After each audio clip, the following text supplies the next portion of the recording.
Welcome to week one. So let's get things started. I think I've mentioned in the first couple weeks there's a little bit of heavy reading. I want to get some of the reading done, some of the law stuff. So that's kind of what we're tackling first. Now, I think the perspective of really the whole class is we want to make sure that all the different aspects of talent acquisition are thoughtfully considered. So I'm going to start with a little story that happened to me, something that was pretty early in my career. I was working at a hotel, not too big, small, just me as the HR manager and an hourly journalist. We're about 250 rooms, about 150 employees. So I remember one day, and I'd been there a couple years by then. My like 5 years, and I spent a couple years as coordinator, a couple years as the manager. And I was invited to the front desk meetings, the front office meetings. So I walked into the room and I looked around and I talked about whatever it is that I was talking about. And I noticed as I'm, looking around the room, every single person in the room was white. And most of them were male, including the manager and the supervisor. And I'm like, how in the world did this happen? We're in San Diego. Like, how did this happen? So obviously I finished my talking and, went back to my office and I'm like, I don't remember when this happened. When did this become such a homogenous, front office? So I started doing a little research and I looked back over the last 2 years for there had been three managers in my entire time there. So just, looking through some metrics and data, I went and I rebuilt the staff under each manager. So the current manager was a white male. And over time, as through, normal attrition and just, turnover, people he happened to hire, well, all white individuals and many men versus women. So then I looked at the manager before him, and she was a J1 visa, and she was from Australia. Now, she was white and female, J1 visa, Australia, and so she really appreciated visas and world diversity. And I remember one time laughing, saying my entire language bank was resolved with just this one front desk.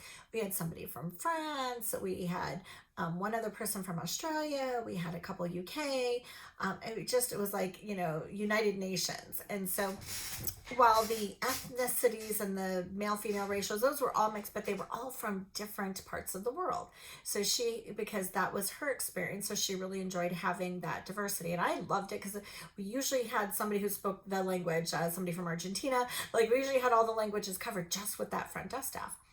And then I looked to the manager that was prior to her, and it was a Hispanic female from Mexico City.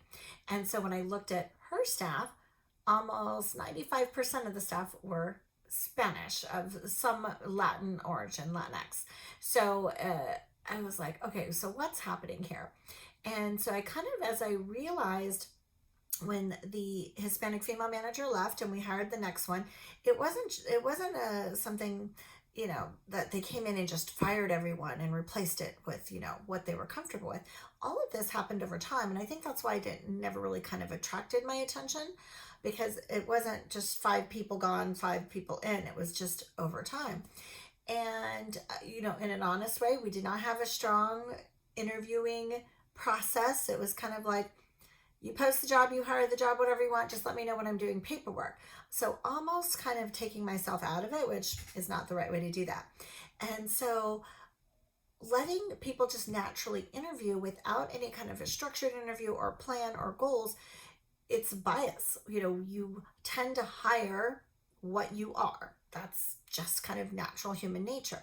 So with having no other filter on the manager other than just hire whoever, then the bias is left unchecked. So there was nothing discriminatory. We didn't. There was no lawsuit that had to be resolved. It just was something that evolved until suddenly it was a bunch of white men that it was like, wait, what's happened here? This can't happen here. And that's when it attracted, my attention. So why would we fall into something that just kind of accidentally happens? instead of making sure we have a thoughtful talent acquisition process and a process that helps filter and check biases by having multiple people involved, screeners, different tricks and tips that we can do to like remove names from resumes and just put numbers assigned, things like that. So a lot of different things. So I just wanted to share that story to kind of get us started. So as you're reading everything, yes, especially if you're going to take your SHRM or your HRCI certification to get your credentials, you have to know a lot of this just to pass that exam. Of course, there's going to be things on there. The big things will be quiz worthy. And if you take Law 1 or Law 2, you're going to hear a little bit of, again, my lens is purely just going to be from the talent acquisition side of it versus, that is, is Title VII is Title VII. I'm just looking at it from our lens, from interviewing, selection, promotion, retention. The other thing I will say is,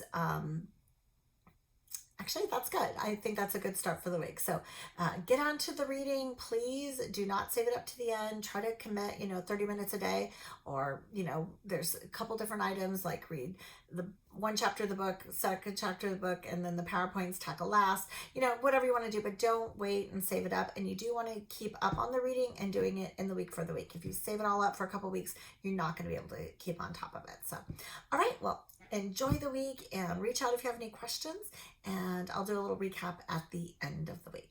Okay, thank you.